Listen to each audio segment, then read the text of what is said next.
We're seeing the cancellation of major sporting events right around the world as authorities try to prevent mass gatherings in a bid to try and curb the spread of the disease.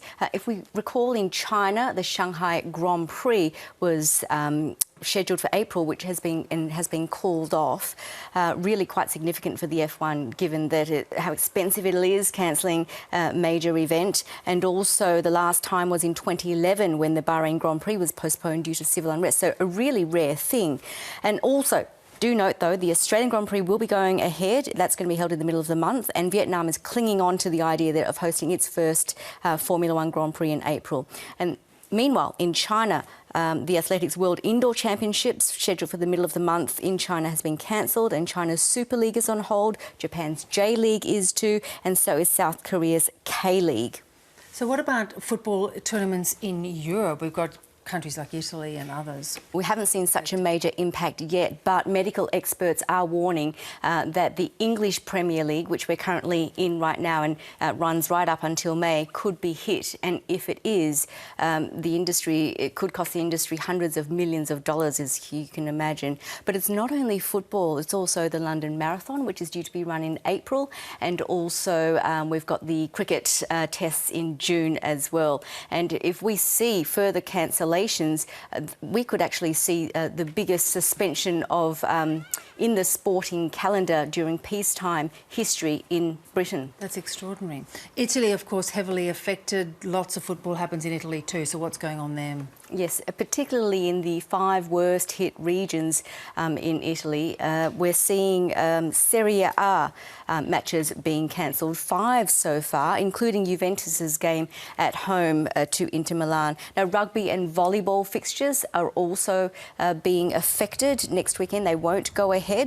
And nor will Italy's Six Nations match with Ireland in Dublin. The Bologna Marathon over the weekend was scrapped, and cycling's Giro d'Italia in May is also in doubt. So how come Ronaldo's been caught up in all of this? Well, Cristiano Ronaldo, who is, of course, plays for Serie A club Juventus. Juventus have cancelled all training sessions. Why is this, Bev? Well, this was after an under-23 team played a team which had 3 players and the manager who tested positive for coronavirus. So far, no Juventus player has experienced any symptoms, but the youth team are in quarantine, and the training ban has been extended to Ronaldo and his teammates.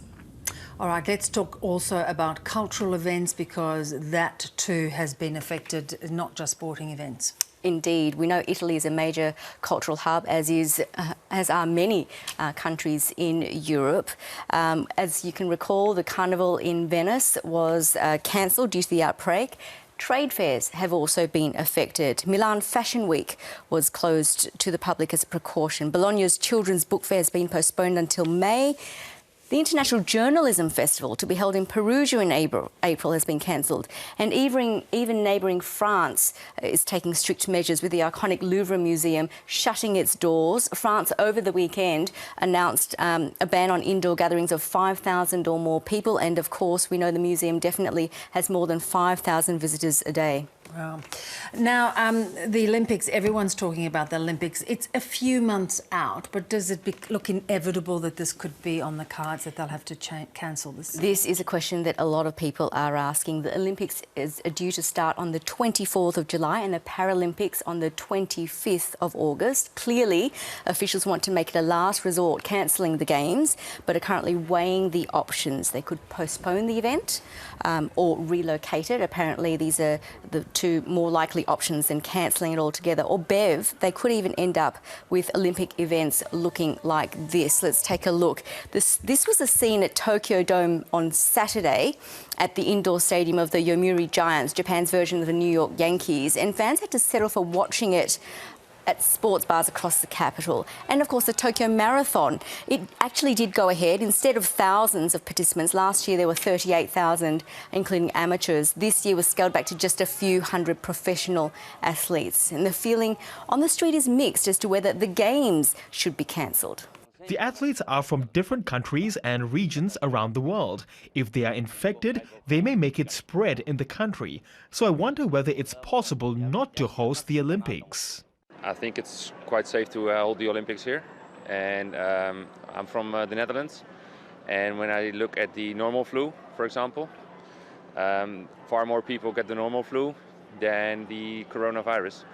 And there are more casualties than the coronavirus as well. So at the moment, I'm not concerned that the coronavirus will stop the Olympics. So as you can see, mixed feelings there. But Prime Minister Shinzo Abe says, and Olympic organisers say, that it will go ahead. Everything is scheduled as planned, although we still have a few months to go. As you know, things can change rapidly. But we're expecting that if we do see changes, we should hear about them by the end of May.